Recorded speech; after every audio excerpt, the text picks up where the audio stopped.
네, 안녕하세요. 국어 의문론 9주 1차 시 영상 강의를 시작하도록 하겠습니다. 우리 지난 시간에 의문 과정의 유형까지 배웠었어요. 이제 아마 그 8주 차에 조금 쉬면서 의문론은 다른 과목과 달리 이제 과제가 없어서 기말에 좀 비중이 큰 과제가 있기는 하지만 복습을 많이 했을 텐데 오늘은 이제 지난 그 남은 7번째 PPT의 의문 과정에 대한 조금 더 보완 설명을 하고 그 다음에 새로 업로드한 9번째 PPT 이제 8번째 PPT는 없다고 했죠. 9번째 PPT 자료들을 살펴보게 될 겁니다. 그래서 7번째 PPT에 우리가 할 차례는 16쪽입니다. 16쪽인데 이게 사실 이제 15쪽에서 의문 과정의 유형을 배웠죠. 어떤 포맷을 배웠고요. 16쪽에서는 그에 해당하는 그 현상들을 소개하고 있습니다. 그래서 복습차 한번 확인을 해보면 의문 과정의 유형에는 15쪽에 대치, 탈락, 첨가, 축약, 도치 이렇게 5가지 영역이 있다는 이야기를 했고 이것은 통시적인 의문 과정, 즉 의문 변화나 공시적인 의문 과정, 의문 변동에서나 이 5가지 유형은 모두 해당한다라는 이야기를 했을 겁니다. 그러니까 이것은 이 5가지 유형은 역사적인 것일 수도 있고 공시적인 것일 수도 있다라는 것이고요. 가장 많은 유형은 하나의 분절음이 다른 분절음으로 바뀌는 대치 현상이 대부분이고 그 다음에 탈락, 그 다음에 첨가, 축약이나 도치는 상대적으로 그다지 많지 않습니다. 네, 그래서 그 유형들을 기억하고 16쪽에서 국어의 사례에 해당하는 예들을 살펴보도록 하죠. 16쪽. 자, 대치는 한 분절음이 다른 분절음으로 바뀌는 경우, 그래서 잡고 꼭 경험이 되는 것이죠. 혹은 먹는 에서는 어간의 음절 발음이 폐쇄음에서 비음으로 바뀌죠. 그러니까 하나의 분절음이 다른 분절음으로 바뀌는 것이 대치고요. 대개의 경우 대치가 일어나는 이유는 뭐냐면 언어라고 하는 것은 기본적으로 리니어한, 선조적인, 그러니까 리니어하다는 건 L-I-N-E-A-R, 리니어. 좀 일본식 한자어지만 선조적이다. 그러니까 라인에 따라서 이건 결과적으로 뭐냐면 시간의 흐름에 따라 이루어지는 것이 그 언어 현상이잖아요. 언어 현상이기 때문에 기본적으로 이 언어 현상은 하나가 탈락을 하거나 뭐 축약을 하거나 그러면은 어떻게 됩니까? 시간이 줄어들거나 뭐 첨가되면 늘어나거나 시간의 문제가, 시간 손상이나 보상에 그런 문제가 생겨요. 나중에 뭐 보상적 장모음화라는 얘기를 아마 다음 주쯤에는 또 10주차쯤에는 배우게 되겠지만 그렇기 때문에 대개의 경우는 비어진, 달라진 부분을 똑같이 채우는 양상이 그래서 많게 되는 거예요. 시간 위에서 이루어진 어떤 선조적인 리니어한 현상이기 때문에 그렇습니다. 네. 그리고 상대적으로 이제 탈락이 첨가보다는 좀 더 많습니다. 그러니까 탈락이 조금 더 많고 용어를 이제 영어로는 deletion인데 이게 어쨌든 삭제나 혹은 삽입이라는 용어를 쓰는 그런 교재들도 있는데 선생님이 교육을 받을 때는 대학에서 공부를 할 때는 사실 삭제라든지 삽입이라는 용어도 굉장히 많이 썼는데 어느 순간 모두 탈락 혹은 첨가라는 용어로 최근에 의문론 교재들은 통일된 경향이 있는 것 같습니다. 그러니까 탈락의 경우에는 여러분도 알다시피 많아 이럴 때는 히 탈락이 되는 것이고요. 커는 어간의 의가 탈락하는 것이죠. 반면에 두통약에서는 우리가 잘 알고 있는 니은 첨가, 니은 첨가, 그래서 국어 현상들 아마 여러분들이 중고등학교 때도 들었던 기억이 있을 것이고, 그 다음에 인접한 두 분절음이 한 분절음으로 바뀌는 거예요. 국어 현상에서는 그러니까 음성적인 현상을 제외하고 의문 현상, 의문 과정으로서는 사실 이제 유기음은 하나밖에 없다고 보거든요. 그래서 이 경우에 하나가 탈락할 수도 있지만 축약이 될 수도 있죠. 근데 축약인지 탈락인지를 어떻게 아느냐? 자, 선행하는 분절음과 후행하는 분절음이 축약했을 때는 그 2개의 분절음의 property, 속성을 모두 가지고 있어야 해요. 그래야만 축약이 됩니다. 그래서 유기음화 같은 경우는 보세요. 히읗이 가지고 있는 유기성과 후행하는 폐쇄음의 폐쇄성이 모두 드러나게 되죠. 그렇기 때문에 유기음화는 축약이 됩니다. 도치는 아주 드문 현상이에요. 드문 현상이고 공시적으로는 더더욱 잘 보이지 않고 보편 언어에서 대부분 그렇습니다. 이제 한국어에서는 역사적으로 이제 이런 것을 뭐 어휘 특수적이다. 그러니까 특정의 어휘에서 나타나는 경우들이 있어요. 그러니까 이륵이륵 이글이글 뭐가 도치됐냐고요? 자, 제2음절에 륵 글을 보면 초성과 종성이 도치됐죠. 배복도 배꼽이 된 거죠. 초성과 종성이 도치가 됐어요. 뭐 이런 것도 있고 하야로비가 헤오라비 되는 것도 뭐 하야로비 헤오라비 이렇게 하면은 2음절과 3음절에 모음들이 도치한다. 그래서 뭐 그런 것들이 있습니다. 드문 예들입니다. 그래서 5가지 유형 우리가 모두 살펴보았고요. 또 한 가지 여러분들이 알아둬야 할 것은 대치가 있잖아요. 이 대치는 한 분절음이 다른 분절음으로 바뀌는 경우인데요. 대치의 대표적인 현상이 동화, assimilation이에요. 자, 분명히 뭐라고 했죠? 대치의 대표적인 현상이 동화다라고 이야기를 했습니다. 그러니까 결과적으로 무슨 얘기를 하냐면 대치의 대부분이 동화니까 대치 가운데는 동화가 아닌 현상도 있다라는 것이죠. 뒤에 가서 다시 이제 살펴보게 될 테니까 동화 현상에 뭐 여러분들이 알고 있는 비음화라든지 뭐 유음화라든지 이런 것들이 있어요. 그런데 이거는 이제 동화면서 대치 현상이 되겠죠. 근데 그러면 국어에서 대치긴 대치인데 동화가 아닌 현상은 뭐가 있느냐? 학교문법에서 뭐 말음 법칙, 끝말 규칙을 했던 중화, 뭐 티읕이 디귿이 되고 뭐 키읔이 기역이 되고 이런 이 현상과 그다음 경음화 현상은 동화가 아닌 대치 현상입니다. 동화 아닌 현상이에요. 네, 그래서 16쪽 이야기는 마쳤고요. 17쪽으로 가도록 하겠습니다. 네, 동화와 이화가 나왔습니다. 그러니까 사실은 동화와 이화, 그러니까 뭐 assimilation과 dissimilation. 그러니까 동화가 그러니까 결과적으로는 어떻게 되겠어요? 음운 과정의 대부분이 대치다라고 했죠. 근데 그 대치의 대부분이 동화다. 결론적으로 보면 뭐 전 세계적으로 보편 언어에서 한 7할 정도, 70% 정도가 대부분 동화래요. 대부분 동화고 뭐 예를 들면 국외음악, 비음악 어떤 언어들도 가지고 있어요. 그 방향이 어떤 언어는 역행일 수도 있고 순행일 수도 있고 뭐 이렇게 차이가 난다 하더라도 기본적으로 우리가 가지고 있는 동화를 다른 언어들도 갖고 있는 경우들이 많거든요. 그러니까 이 동화가 사실은 인간 언어의 대부분을 차지하고 있는 거예요. 또 왜 그럴까요? 거기에는 필연적인 이유가 있어요. 동화는 왜 일어날까요? 동화는 ease of articulation, 그러니까 조음의 미안합니다. 네, 미안해요.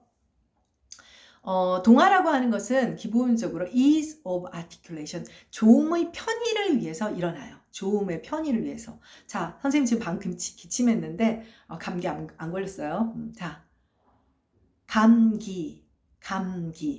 근데 좀 빨리 말하면 어떻게 돼요? 감기 안 걸렸어요. 나 감기 안 걸렸어요. 솔직히 말하면 선생님이 감기 안 걸렸어요. 이렇게 또박또박 말하지 않고 감기 안 걸렸어요. 자, 미음이 양순 비음이 영국의 비음 감기가 됐죠. 영국의 비음으로 바뀌었어요. 왜 바뀌었을까요? 이음절의 기역 소리가 영국의 폐쇄음이죠. 열심히 받았을 거 없습니다. 네, 다음 차시부터 다 봐야 하는 것들이에요. 자, 감기일 때는 제1음절의 종성은 양순 비음, 제2음절의 초성은 영국의 폐쇄음. 양순 비음, 영국의 폐쇄음. 조음 위치와 조음 방법 모두 다르죠? 근데 내가 감기 걸려가지고 그러면 어떻게 바뀌었어요? 선행 음절이 영국의 비음이 되었고 후행 음절은 영국의 폐쇄음이에요. 어떻게 되었죠? 비음과 폐쇄음이라는 조음 방식은 바꾸지 않았지만 조음 위치가 똑같이 영국어로 바뀌었죠. 자, 무슨 얘기예요? 발음하기가 조음 위치가 같으니까 훨씬 편해지는 거예요. 우리가 앞에서 좋은 명상학을 얘기할 때 선생님이 좀 지저분한 얘기를 한번 했어요. 뭐라 그랬어요? 뭐 기도가 막혀서 뭐 밥풀이 잘못하면 코로 나온다. 그래서 그걸 통해서 구강과 비강이 혀로 연결되어 있다는 걸 알 수 있다. 뭐 후두개 존재가 자율신경에 의해서 뭐 잘못 족동이 되면 그런 일이 벌어진다. 사례가 걸린다. 이런 얘기를 했었잖아요. 우리는 호흡기가 2차적으로 진화한 좋은 기관을 가지고 있어요. 자, 숨도 쉬어야 되죠. 밥도 먹어야 되죠. 말도 해야 돼요. 그러면 여기에는 굉장한 경제성의 논리가 필요하죠. 의사소통을 막지 않는, 즉 의미적 투명성, 전문적인 용어로는 semantic transparency라고 해요. 괜히 말만 어렵게 해놨는데, 그러니까 의미를 오페이크, 불투명하게 만들지 않는 차원에서 의미적 투명성을 어느 정도 유지할 수 있다면 좋음의 편의를 위해서 말 빨리 하고 얼른 하려고 뭐 좋은 위치를 동화시키기도 하고 좋은 방법을 동화시키기도 하고 혹은 예를 들면 뭐 모음의 경우에는 뭐 전우서를 동화시키기도 하고 이런 현상들이 일어납니다. 동화라고 하는 것은 기본적으로 이 2차적으로 진화하게 된 조음, 더부살이 하는 거예요, 여러분들. 더부살이 하는 이 조음 기관들이 ease of articulation, 조음의 편의, 조음의 경제성을 목표로 하고 있기 때문에 나타나는 현상이에요. 그렇다면 이화라고 하는 건 뭐죠? 확 달라지는 거예요. dissimulation. 그럼 왜 이화는 일어날까요? 방금 얘기했죠. 동화가 많이 일어나게 되면 여러분들 개그맨들 굉장히 동음이의어 개그 많이 하잖아요. 동음이의어라고 하는 것은 기본적으로 동화 때문에 생기는 거죠. 그러면 그러다 보니까 의사소통을 방해하는 동음어들이 산출되면 어떻게 돼? 아, 이러면 안 되겠네? 그러면 언어 체계에서 의미의 투명성을, 즉 불투명성한 오페이크한 것을 지향하기 위해서 이화가 일어나게 됩니다. 이화가 일어나게 되는 거예요. 근데 상대적으로 이렇게 언어 체계가 그렇게 의미의 불투명성을 이끌어 가게 할 만큼 동화가 막 마구잡이로 일어나지는 않아요. 그래서 이화는 상대적으로 드물게 일어나요. 그래서 스포레딕하다, 산발적으로 일어나고, 상대적으로 동화는 늘 일상적인 캐주얼한 스피치에서, 실제 전문 용어예요. 캐주얼 스피치에서 늘상 발음의 조음의 경제성을 지향해야 되기 때문에 동화는 아주 많이 일어나기 때문에 체계적으로 일어나요. 그러니까 동화는 시스테마틱하게 일어나고 이화는 스포레딕하게 일어난다. 산발적으로 일어난다. 이렇게 이야기를 합니다. 뭐 어렵게 얘기를 했지만 이화는 드물고 상대적으로 동화는 양이 많고 어떤 규칙적인 프레임 안에서, 예를 들면 비음하는 좋은 방법 동화잖아요. 그렇죠? 그런 것들은 체계적으로 일어난다. 이렇게 되는 겁니다. 자, 그래서 17쪽을 봐주세요. 대치에 속하는 음운 과정 가운데 대부분이 동화 과정이다. 동화란 어떤 분절음이 주변의 분절음과 같거나 비슷하게 바뀌는 거예요. 그러니까 같다라고 하면은 뭐 예를 들면 뭐 신문인데 신문 이렇게 될 수 있죠. 신문인데 신문. 이것도 역시 조미치 동화네요. 이런 경우는 결과적으로 동화된 소리와 동화를 시킨 소리가 똑같은 양순 비음이 되죠. 중고등학교 때 여러분들이 완전 동화라고 배웠어요. 근데 먹는 같은 비음화는 어때요? 비음으로 바뀌었지만 조음 위치는 안 바뀌죠. 한 부분만 바뀌죠. 똑같은 분절음은 안 되죠. 그럼 부분 동화가 되는 거죠. 그래서 똑같이 결과론적으로 동화를 시킨 녀석과 동화된 녀석이 똑같아지면 이제 완전 동화가 되고, 대부분의 경우에는 완전 동화가 아니라 부분적인 동화, 부분 동화가 됩니다. 이와 반대로 주변의 분절음과 달라지는 것을 이화라고 한다 해서 뭐 이거는 선생님이 안 썼는데 뭐 거북, 여러분들 거북이 알죠? 거북이. 그다음 북 알죠? 지금은 어때요? 초성은 그 두 개의 단어 모두 거북이나 북이나 초성은 양순 폐쇄음이고 종성은 영국의 폐쇄음이잖아요. 그런데 원래 15세기 자료에 보면 거북, 그러니까 북으로 나와요. 둘 다 양순 폐쇄음이에요. 그런데 이게 북으로 바뀌었죠. 이게 그냥 대표적인 이화예요. 말 그대로 달라진 거죠. 달라진 이유는 상대적으로 이제 가청도가, 우리가 앞에서 음성학에서 들었죠. 가청도가 떨어지게 되니까 선명하게 이제 확인할 수 있게 서로 다른 분절음을 대당시켰지만 두 소리는 음향적으로 그레이브 자질이라고 하는, 나중에 지금 아직 안 배웠어요. 어떤 이런 걸 뭐라 그러냐면 음향 자질이 좀 둔중하다. 좀 이제 낮은 주파수 때의 소리가 양순음과 영국의 음이에요. 그렇게 바뀌었다. 네. 무슨 뭔 얘기야? 갑자기 이런 얘기가 왜 나오지? 이렇게 고민할 거 없습니다. 그거는 아직 안 배운 거라서 그래요. 네, 그 다음 언어 보편적으로는 이하보다는 동화가 더 자연스럽고 보편적인 현상이며 동화는 체계적으로 반면에 이화는 산발적으로 등장을 하게 됩니다. 자, 그리고 여러분들이 이제 또 용어 때문에 맨날 헷갈리게 되는데 동화를 겪는 분절음을 피동화음, 그러니까 이제 피동적으로 당하게 되는 소리를 피동화음이라 하고 피동화음에 영향을 주어 동화를 실현하는 분절음을 그냥 동화음이라고 하고 간혹은 약간 일본식 표현이긴 한데 일본식 그 언어학 표현이긴 하지만 동화를 일으키는 주된 요소다 해서 동화주라고도 해요. 근데 선생님도 입에 배서 동화주라고 많이 합니다. 그러면 자, 예를 들면 먹는 이라고 했을 때 동화주는 누구? 제2음절 어미의 초성인 치조비음이고 그다음 피동화음은 뭐? 피동화음은 뭘까요? 원래 연국의 음절 말에 먹의 영국의 폐쇄음이 되겠죠. 그럼 결과적으로 이제 나중에 이제 영국의 비음으로 동화된 결과가 나오게 되는 겁니다.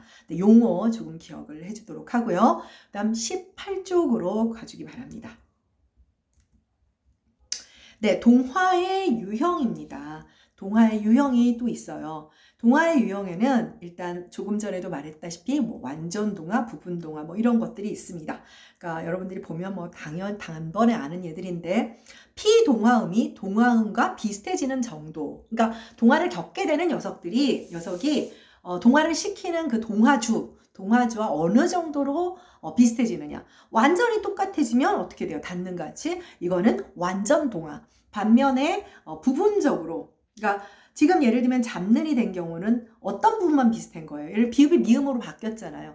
양순음이라는 조음 위치 자질은 변화하지 않고 비음성만 같아지게 된 거죠. 그래서 이런 것을 부분 동화라고 합니다.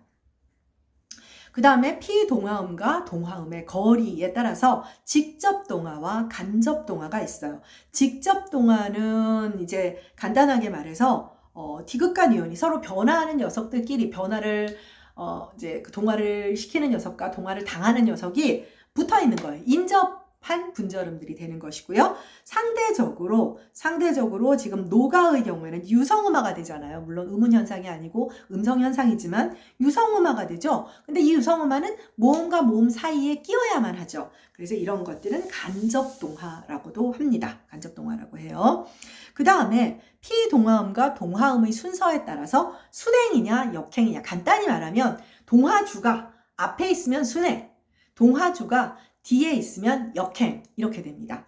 그래서 순행동화는 설날. 자, 이 경우는 앞에 있는 유음, 리을 때문에 뒤에 있는 비음, 니은이 바뀌게 되죠. 그래서 순행동화가 되는 것이고요. 반면에 논리의 경우에는 후행하는 이음절의 유음 때문에 선행하는 일음절의 선행하는 음절의 그 말음이 유음으로 바뀌니까 역행동화가 됩니다. 자, 하나 물어볼게요. 우리가 언어 보편적으로 뭐 동화가 제일 많다 이런 얘기를 했는데 역행 동화가 많을까요? 아니면 순행 동화가 많을까요? 모릅니다. 역행 동화가 많아요. 역행 동화가 역시 70% 이상이라고 합니다. 왜 그럴까요?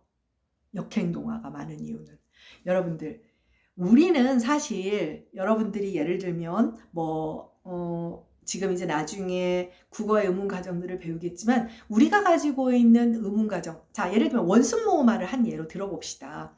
현대 국어의 원순 모음화, 역사적으로 근대 국어의 원순 모음화는 순행동화예요. 순행동화거든요. 그쵸? 앞에 나오는 양순 폐쇄음들 때문에 의가 우로 바뀌어요. 물불풀이 되잖아요. 순행동화예요. 그럼 모든 언어가 다 원순 모음화는 순행동화고 직접동화일까요? 아니요. 멀리 갈 거 없이 15세기의 중세국어의 원순 모음화는 우리 현대국어 같은 순행동화도 있지만 임금이에요. 임금. 님궁으로도 써요. 그러니까 금을 궁으로 쓴다고요. 자, 금이 궁으로 되는 유일한 이유는 음절 말음의 양순 비음 때문에 의가 오르는. 이건 역행동화죠. 역행동화예요. 그래서 어떤 의문 가정이 현대국어의 의문 가정의 모습이 다른 언어들에도 다 똑같이 나타나는 것은 아니에요. 가장 큰 이유는 우리는 언어를 습득하잖아요. 그럼 어떤 언어를 습득해요? 모국어를 습득하게 되죠. 모국어의 습득이라고 하는 것은 무엇이냐면 단순하게 분절음만 익히고 단어를 익히는 것뿐 아니라 음운 규칙도 배우는 거예요. 왜 우리는 노하라고 하지 않고 노아라고 할까요? 선생님이 아들 여러분 또래라고 했잖아요. 맨날 자기 친구 이름을 뭐 예를 들면 흐이준이라고 했어. 희준이죠. 여러분들 아무도 친구들 이름을 흐이가 있는 경우를 뭐 흐이영아, 뭐 흐이준아 이렇게 말을 하는 사람 없어. 근데 여러분들 초기에 그렇게 말하는 친구들 꽤 있어요. 근데 실제로 우리가 앞에서 이중모음 배울 때 의 같은 경우 선행하는 그 자음이 있는 경우에는 의로 발음하지 못한다는 것을 배웠죠. 이거는 사실은 모국어 습득 과정에 사실 배우게 되는 거예요. 잠재적으로 배우는 것이긴 하지만. 그래서 이미 사실 우리들은 음운 규칙을 알아요. 알고 있으니까 자 그러면 잡는 하면 이미 잡는이라는 말을 하는 순간 뒤에 비음이 온다는 것을 알고 있기 때문에 내 조음 기관들은 어미의 비음을 말하기 위해서 목젖이 구강 쪽으로 내려오며 기류가 비강으로 나갈 수 있게끔 모든 준비를 하게 되는 거예요. 미리 준비를 해요. 예측해서. 그렇기 때문에 대개의 동화 현상은 역행동화, 즉 예측동화가 되는 거예요. 뒤에 오는 분절음이 뭐가 나올지를 알고 있다는 거죠. 그러면 자 비음화 같은 경우도 생각을 해보세요. 잡는의 경우에도 비음을 말하기 위해서 목젖이 내려오니까 당연히 이미 그 앞에 있는 종성도 비음의 영향을 비강으로 나가는 기류의 영향을 받게 된다는 것이죠. 무슨 뜻인지 이해하겠죠? 그래서 역행동화는 훨씬 더 순행동화보다는 일반적입니다. 네, 사실 강의실에서 물어보면 학생들이 순행동화요 이렇게 얘기를 하는데 순행동화보다는 대부분 역행동화, 그러니까 조음의 준비를 하는 거예요. 그러니까 동화 자체가 조음의 편의를 위한 것이잖아요. 그러니까 말 빨리 하려고요. 의사소통을 하기 위해서. 그러니까 빨랑빨랑 준비를 하는 과정이라고 생각하면 됩니다. 네, 동화의 유형. 그리고 마지막으로는 피동화음의 종류에 따라서 자음동화냐 모음동화냐. 그러니까 간단히 말하면 사실 피동화음의 종류뿐 아니라 동화주의 종류에 따라서도 자음이 동화주인 경우와 모음이 동화주인 경우도 사실은 있어요. 사실은 있기 때문에 뭐 이렇게 단순하지는 않습니다. 그래서 원래는 자음에 의한 자음동화, 자음에 의한 모음동화, 모음에 의한 모음동화, 모음에 의한 자음동화 뭐 이런 식으로 구별을 할 수가 있어요. 그래서 다음 페이지에 가보면 동화주와 동화음의 종류까지 고려를 해서 동화주는 자음, 피동화음이 자음인 자음에 의한 자음동화, 모음에 의한 자음동화 이렇게 나뉘게 됩니다. 그러니까 자음에 의한 자음동화의 대표적인 건 뭘까? 지금 계속 얘기했잖아요. 비음화, 뭐 유음화 이런 것들이죠. 그럼 모음에 의한 자음동화는 뭐가 있을까요? 뭐가 있을까요? 뭐가 있을까요? 모음 때문에 자음이 바뀌는 거예요. 뭐가 있을까요? 구개음화요. 구개음화죠? 자, D가 왜 G가 돼요? 후행하는 전설 고모음 이 때문이죠. 그쵸? 네. 그래서 모음에 의한 자음동화가 있고요. 자음에 의한 모음동화는 뭐가 있을까요? 좀 전에 했잖아요. 원순모음화. 의가 왜 우로 바뀌어요? 선행하는 음절의 자음, 양순자음 때문이죠. 그럼 모음에 의한 모음동화는 뭐가 있을까요? 가장 대표적으로 모음조화가 있겠죠. 그리고 음라우트라는 것. 아지랑이가 왜 아지랭이로 바뀌어요? 뒤에 오는 이 모음 때문이죠. 네, 이 모음 때문이죠. 네, 그래서 이렇게 동화의 유형은 이렇게 왜 동화의 유형만 이렇게 유형이 많냐? 나머지 탈락이나 첨가나 탈락은 그래도 좀 있어요. 있는데 뭐 탈락은 그래봐야 뭐 자음 탈락, 모음 탈락 그 정도로 나뉘고 첨가도 뭐 모음 첨가, 자음 첨가 몇 종류도 없고 축약의 경우에는 국어 의문론에서는 유기음화밖에 없고요. 공시적으로는 도치 현상은 나타나고 있지 않습니다. 네, 그래서 7번 PPT 여기서 마치도록 하고요. 다음 9번 PPT를 열어주시기 바랍니다. 네, 9번 PPT 이제 본격적으로 음운 과정으로 들어가도록 하겠습니다. 이제 평폐세음화, 자, 뭐에 해당한다고 했죠? 대치 과정에 들어가는 대표적인 현상입니다.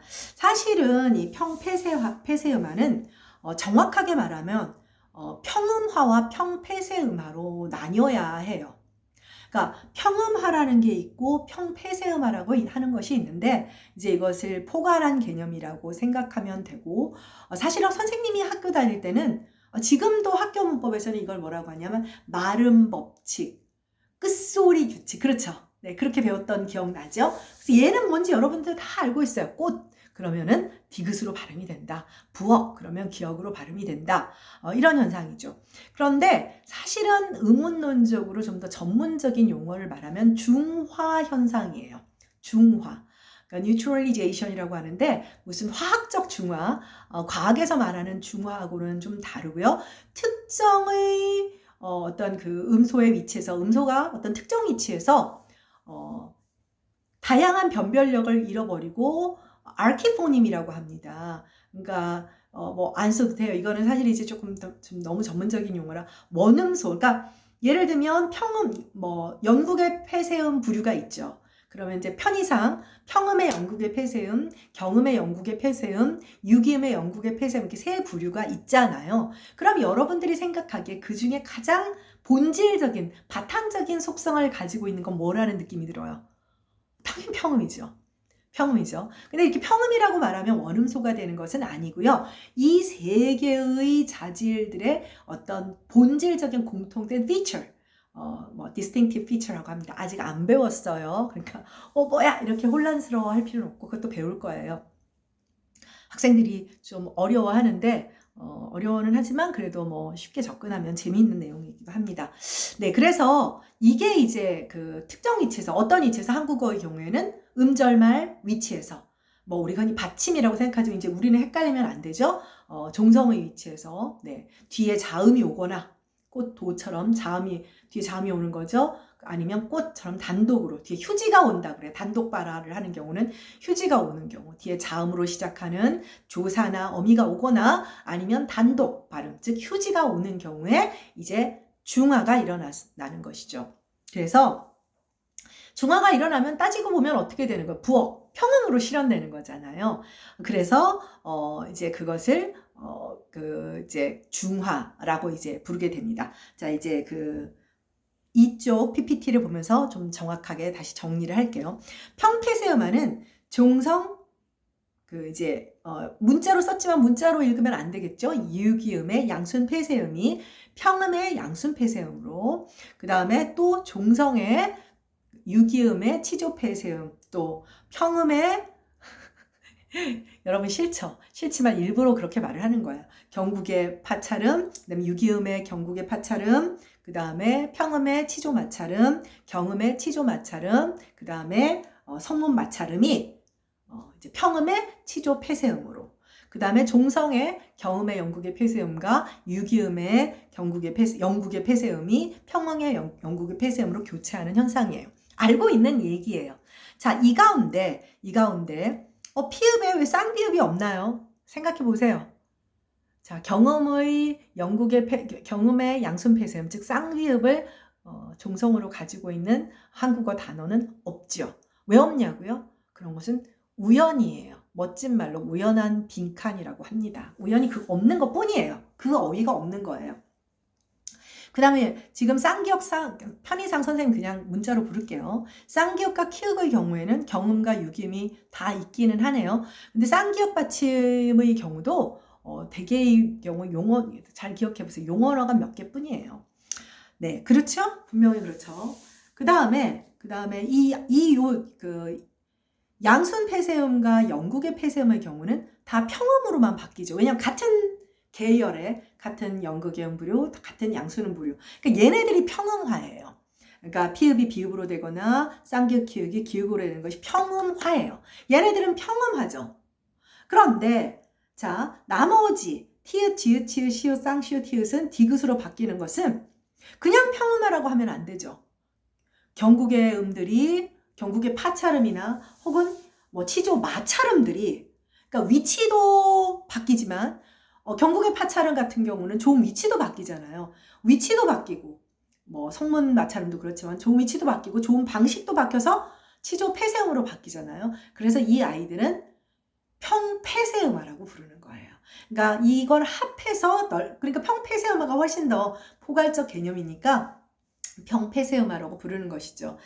사실 이 용어는 선생님의 그 1년 선배인 대학 1년 선배인 가톨릭 대학에 지금 재직하고 계신 그 배주채 선생이라고, 이제 여러분 선배들은 이제 이분의 교재를 이제 꽤 많이 쓰고 정말 의문론에서 이분만큼 많은 저서를 쓰고 또 좋은 논문을 쓰는 분들이 흔치 않은데, 그분이 이제 석사를 마치고 이제 제안한 그런 개념이에요. 사실은 이제 참 수용하기가 좀 뭐랄까 젊은 사람이 제안한, 지금은 나이가 많이 드셨지만 그런데 어느 순간 의문론 영역에서 이분의 용어를, 그러니까 중화라든지 이런 용어를 사용하지 않고 이분의 용어가 타당하다, 정말 정확한 표현인 것 같다, 한국어의 의문 현상을, 그렇게 해서 이분의 개념이 이제 특히 뭐 학교문법에서도 소개하는 경우가 있더라고요. 근데 학교문법까지는 아니더라도 대학의 의문론 교재에서는 조금 일반적으로 많이 수용되고 있는 경향이 있습니다.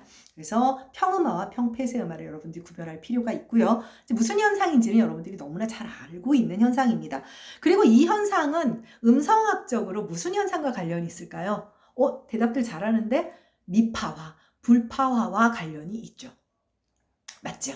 미파와 불파화. 그러니까 우리가 폐쇄음의 속성을 배울 때 기억나나요? 폐쇄음은 특정 그 양순이 됐던 치조도가 됐던 연고에 그 좋은 위치에서 폐쇄가 되고, 물론 1000분의 1초 단위지만 폐쇄가 지속되는 순간이 있고, 그 다음에 후행하는 몸을 발음하기 위해서 개방이 되어야 돼요. 그걸 파열이라고 또 한다고 했잖아요. 그런데 문제는 뭐냐면 미파화가 실현되다 보면 개방 단계를 잃어버리게 되죠. 뒤에 자음이 오거나, 개방 단계는 왜 잃어버릴까요? 자음이 오거나 휴지가 오게 되면, 단독 발언을 하게 되면, 그럼 개방 단계를 잃어버리면 유기성이라든지 경음성이라든지, 그러니까 아까 원음소 얘기했잖아요. 알키포님. 아주 본질적인 폐쇄음의 바탕적인 자질을 가진 분절음만 남게 되는 거예요. 그러니까 사실은 음운론적으로는 평폐쇄음이지만 음성학적으로는 뭐다? 미파폐쇄음으로 실현되는 것이라고 할 수가 있죠. 미파폐쇄음으로 실현되는 겁니다. 그래서 음절말 종성 제약에 따라 자음 19개가 있었죠. 19개 가운데 종성으로 실현되는 음절말 자음은 현대 7개 뿐이죠. 중세국어는 하나가 더 있었죠. 마찰음, 시옷이 변별돼서 8개. 그래서 8종성법이 있었던 것이고요. 그래서 뭐 얘들은 지금 이제 IPA교 음성교 안 쓴다고 했잖아요. 한글이 너무 좋은 문제라서 이제 보다시피 이렇게 다양한 실현을 하게 됩니다. 네, 1차 시 수업은 여기서 마치고요. 2차 시에 만나도록 하겠습니다. 네, 수고했어요.